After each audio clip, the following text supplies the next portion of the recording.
दोस्तों, रिलायंस पावर की बात करें तो स्टॉक के अंदर कल काफ़ी अच्छी तेज़ी देखने को मिली और इस तेज़ी के पीछे 2 बड़े रीज़न हैं, जिसकी वजह से पॉजिटिव माहौल बना। तो 2 बड़ी गुड न्यूज़ निकल के आ रही है।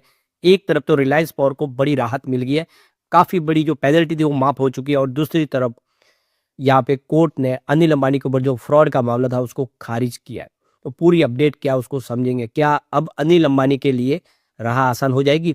क्या फिर से रिलायंस ग्रुप के अनिल अंबानी ग्रुप की कंपनियों के दिन पलटने वाले हैं?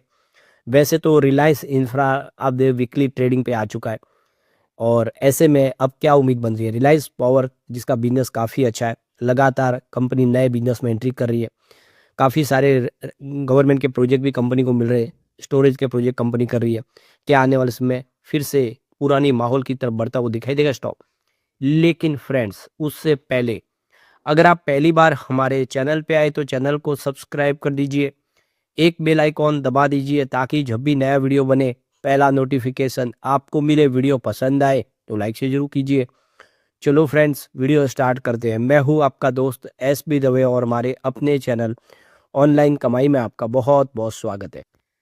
सबसे पहले रिलायंस पावर के कारोबार की बात करें, 38.05 पर क्लोजिंग देखने को मिली, जहाँ पे 4.88% की जबरदस्त तेजी देखने को मिली। गिरावट का सिलसिला फिर से थम गया है, फिर से एक पॉजिटिव माहौल बना है। तो ये आप देख ही सकते हो कि हल्की सी तेजी के साथ शुरुआत हुई थी कल 36.29 पर, क्लोजिंग 36.28 पर थी मंगलवार को। लेकिन इंट्राडे में 36.14 का लो भी बनाया। कुछ समय के लिए आप देखें तो यहाँ पे स्टॉक के अंदर गिरावट हुई, लेकिन खरीदारी जो थी उसने इस स्टॉक को पूरा तेजी से आगे बढ़ाने में मदद की और 38.70 तक पहुंच गया। जबरदस्त 5% ऊपर की तेजी बनी और काफ़ी बेहतर किया। अभी देखिए इसका 50 रुपये का जो लो है वो 31.27 का जो भी रिसेंटली बना है इसने, और हाई 76.49 का है। अभी फिलहाल अपने ऊपरी प्राइस से बहुत नीचे स्टॉक है और यहाँ से उम्मीद बहुत ज़्यादा है। यहाँ पे रिलायंस पावर और अनिल धीरूभाई अंबानी के लिए बहुत बड़ी गुड न्यूज निकल के आ रही है। आप देख सकते हो कि यहाँ पे इनकम टैक्स अपीलेट ट्रिब्यूनल ने जो अनिल धीरूभाई अंबानी के ऊपर जो पेनल्टी लगाई गई थी उसको पूरा रिड्यूस कर दिया है। 99 करोड़ की पूरी पेनल्टी थी, उसको अब घटा के 7.33 करोड़ कर दिया है। यानी बहुत बड़ी राहत मिले इस समय अनिल अंबानी को। इस आप देखिए लगभग 100 करोड़ के आसपास की ये इनकम बनाई थी, जिसको 7 करोड़ किया गया है। तो आप समझ ही सकते हो क्लियरली कि बहुत बड़ी राहत मिल गई है इस समय।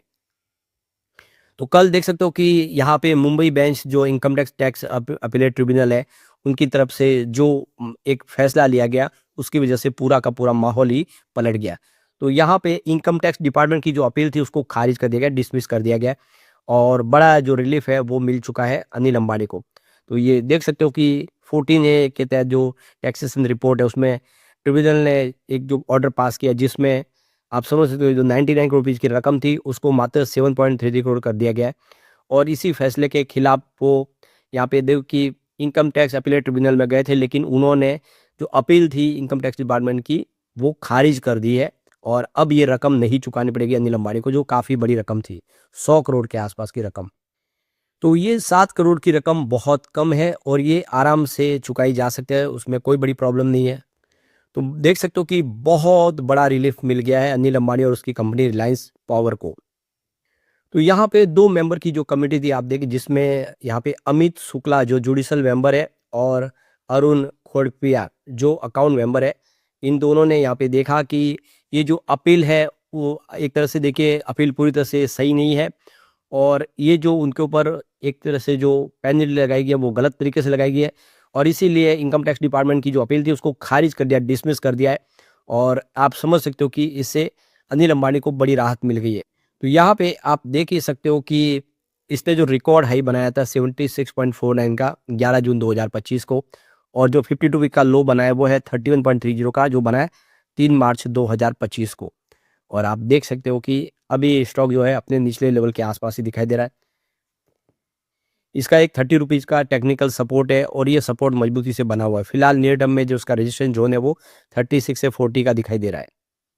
क्वार्टर 2 में कंपनी ने 108.20 करोड़ का प्रॉफिट बताया।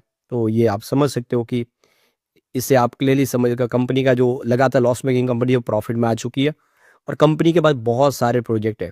ऐसे में हम कह सकते हैं कि आने वाले समय रिलायंस पावर फिर से बेहतर कर पाएगा। फिलहाल अनिल अंबानी के लिए जो एक बड़ी प्रॉब्लम यह है कि ईडी की तरफ से जो एलिगेशन लगाएगा, जिसमें 68 करोड़ रुपीज़ की जो बैंक गारंटी है वो फ्रॉड साबित हुई है। इन्होंने अपनी जो subsidies company solar energy corporation of India की जो बोली थी उसमें उसको बैंक गारंटी के तौर पे जमा किया था। वो जिस कंपनी ने दी थी वो फेक कंपनी निकली है। और ये अभी मामला जो है थोड़ा सा इनके लिए गले की देख सको कि मुसीबत की घंटी बन चुका है। और ऐसे में आप देख सकते हो कि आने वाले समय इसको बाहर निकलना होगा। वैसे अनिल अंबानी की तरफ से क्लेरिफाई किया गया है कि हम खुद इसमें पीड़ित है, हमको नहीं पता था कि वो फर्जी कंपनी है, हमने सही तरीके से ही बैंक गारंटी लेने की कोशिश की थी।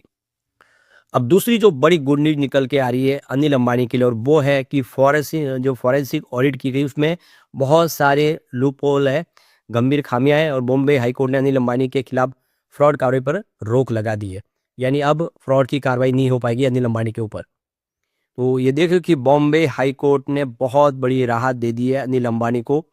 तो ये देखो कि उनके खिलाफ Indian overseas bank, IDBI bank और बैंक ऑफ बड़ौदा द्वारा शुरू की गई जो फ्रॉड की जो कार्रवाई थी उस पर अंतरिम रोक लग गई है। अब वो फ्रॉड की कार्रवाई आगे नहीं बढ़ पाएगी।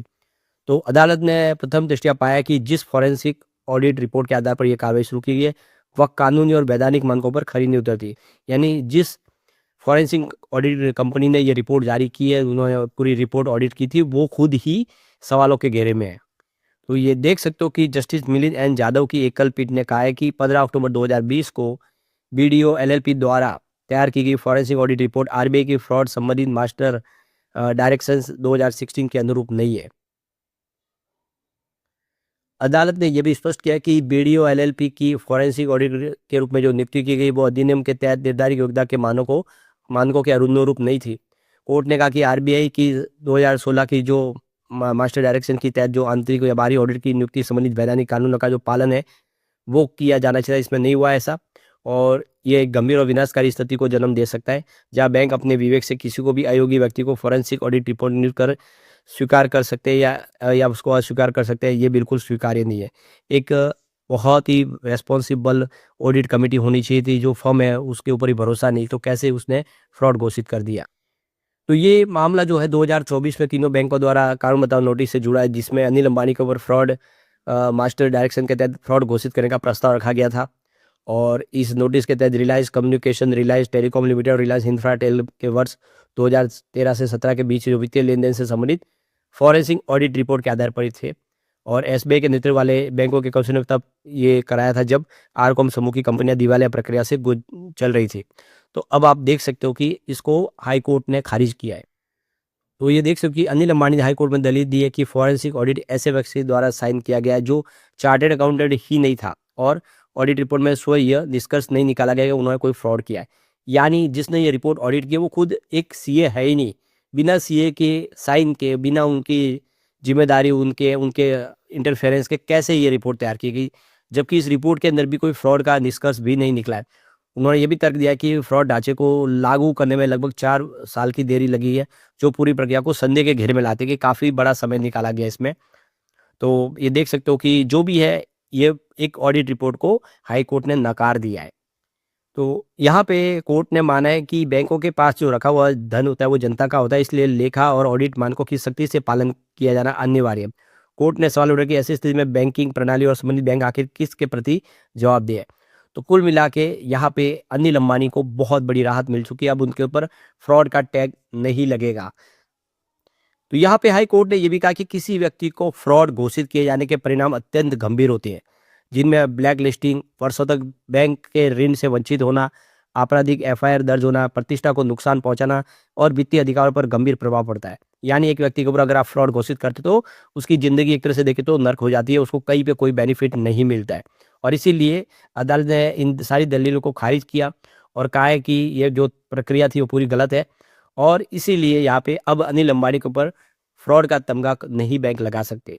तो बड़ी राहत मिल चुकी है। एक तरह से 2 बड़ी जीत हुई है अनिल अंबानी की इस समय। एक तरफ तो उनका जो बड़ा 100 करोड़ के आसपास का जो कर्ज था, जो पेनल्टी थी, वो 7 करोड़ में बदल दी गई है, और दूसरी तरफ उनके ऊपर फ्रॉड का जो केस लगा था वो भी खारिज हो गया है।